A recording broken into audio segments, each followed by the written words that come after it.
Assalamualaikum warahmatullahi wabarakatuh. Halo adik-adik kelas 5 yang hebat, semangat, dan luar biasa. Apa kabarnya hari ini? Hari ini kita lanjutkan pembelajaran kita Bahasa Indonesia kelas 5, bab 6, Cinta Indonesia. Pada video kali ini kita akan membahas materi mengenai membaca tatap atau scanning. Sebelum kita lanjut ke pembelajaran, jangan lupa klik tombol subscribe, like, dan bagikan kepada teman-temanmu. Ayo, kita belajar. Tujuan pembelajaran pada video kali ini, peserta didik dapat membaca dan mengamati brosur pada Museum Benteng Frederik dengan tepat. Kemudian, tujuan pembelajaran yang kedua, yakni peserta didik dapat membaca, memindai, atau scanning untuk mendapatkan informasi yang ada di dalam brosur tersebut dengan tepat. Sebenarnya, apa itu membaca tatap atau scanning?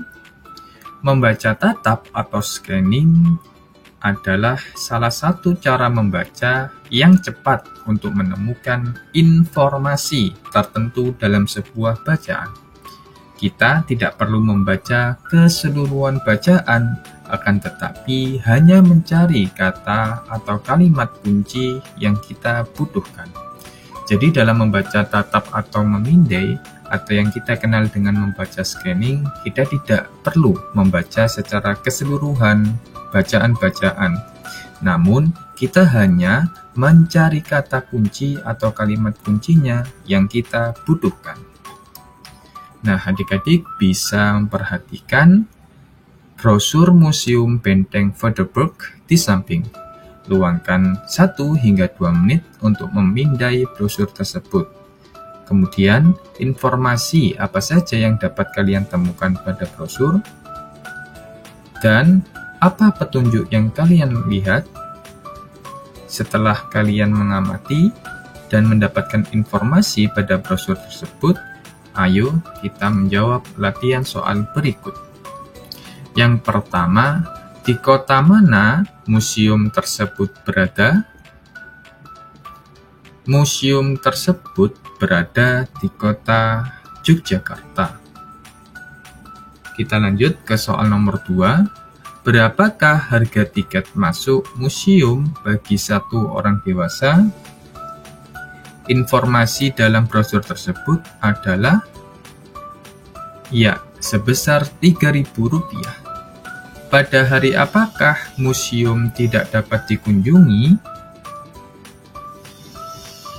Jawabannya adalah hari Senin. Museum tersebut tidak dapat dikunjungi pada hari Senin. Yang keempat, berapakah perbedaan harga tiket anak dengan dewasa? Perbedaan atau selisihnya yakni sebesar Rp1.000. Soal yang terakhir, soal yang kelima, apa saja jalur komunikasi yang dapat digunakan untuk menghubungi museum ini?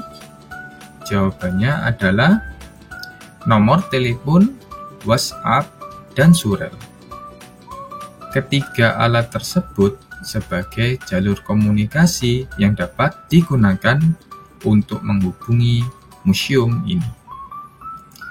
Kita lanjutkan ke soal yang ke-6.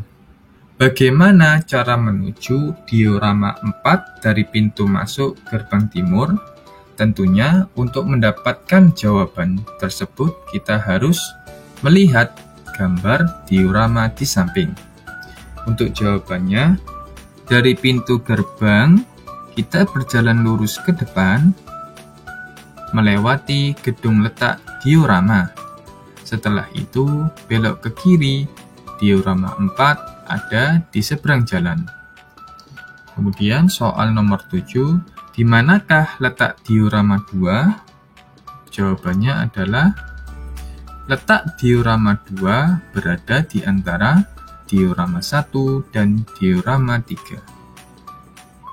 Kemudian soal nomor 8.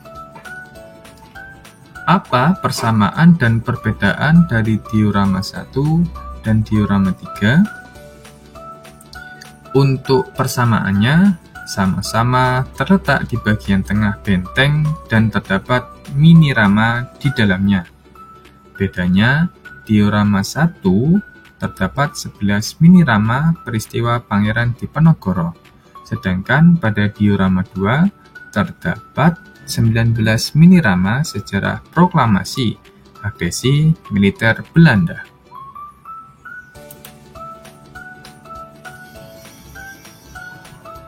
Kita lanjutkan di nomor 9. Bagaimana cara menuju ke Museum Sono Budoyo jika kalian sedang berada di benteng Vorderburg?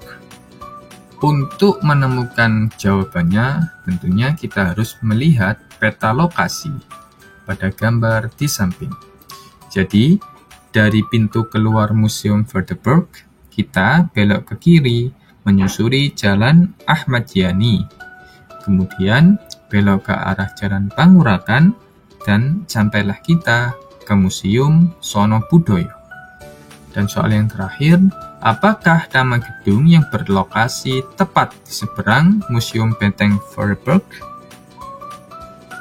Tentunya di depan atau di seberang Museum Benteng Vorderburg terdapat gedung atau kantor pajak.